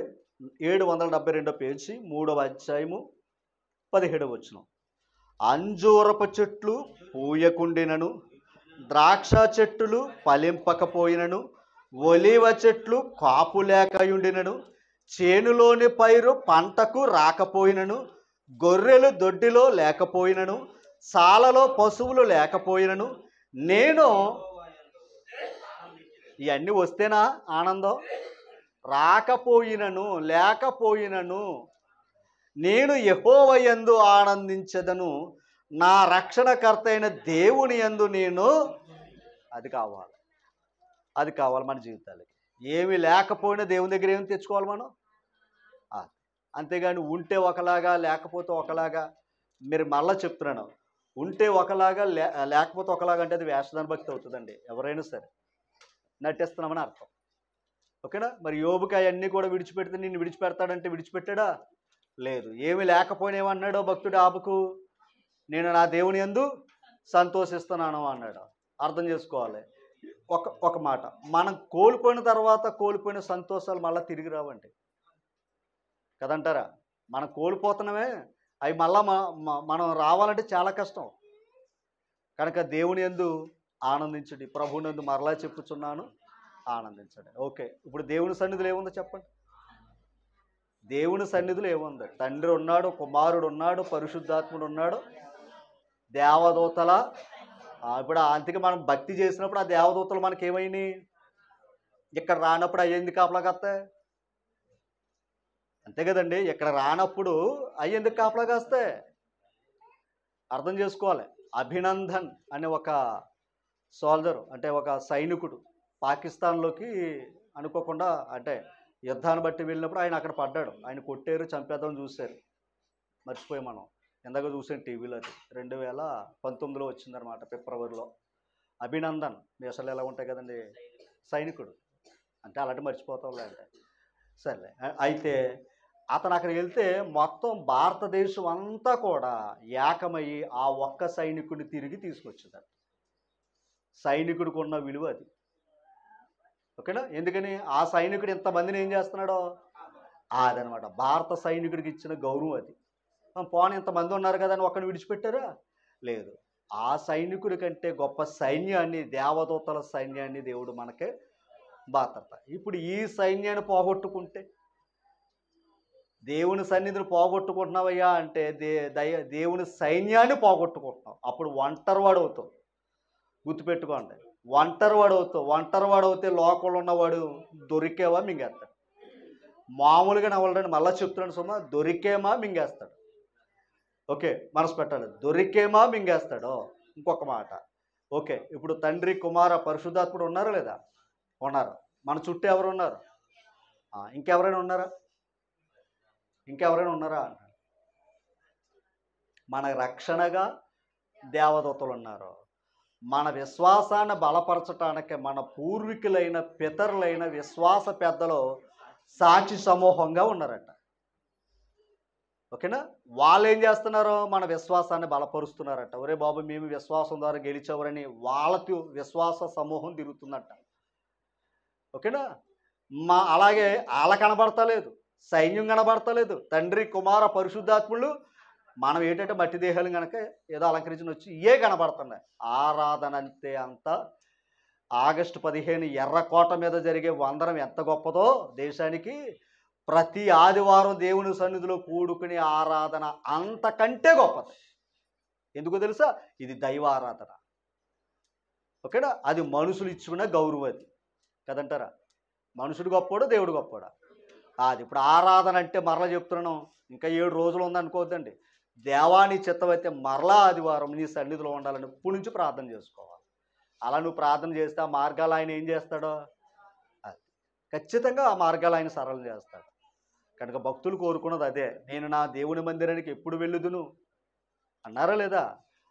ఆ దేవుని ఆ మందిర ఆవరణ చూడాలని, ఆయన సన్నిధిలో ఉండాలని వాళ్ళు కోరుకున్నారు. ఓకేనా? కనుక దేవుని కృప ద్వారా మనకా భాగ్యాన్ని ఇచ్చాడు. కనుక మనం కూడా కాపాడుకోవాలి. ఆరాధన అంటే మరలా చెప్తున్న సొమ్మ మన బుర్రలో ఉన్న ఆలోచన తీసేది. ఈరోజు విన్నారు, ఆరాధన అంటే ఇదే. అక్కడ ఇంకెవరిని ఏది మనసులో పెట్టుకోవద్దు. ఎన్ని ఉన్నా సరే చెప్తున్న సొమ్మ. ఓకేనా? ఆరాధన మిస్ అయ్యావా, దేవుణ్ణి నువ్వు దూరం అవుతున్నావు. దూరం అవుతే అపవాది చేతిలో పడుతున్నావు. వాడు వేసే దెబ్బలు తట్టుకుంటానంటే ఓకే. లేదు, దైవం దగ్గర ఉంటాను, దేవుని పొందుకుంటానంటావా, ఆయన హస్తాల కింద మనల్ని కాపాడుతాడు. దేవదూతలు మనల్ని కాపాడతారు. ఓకే, ఓపికతో విన్న మిమ్మల్ని అందరినీ దేవుడు దీవించునుగాక. Thank you.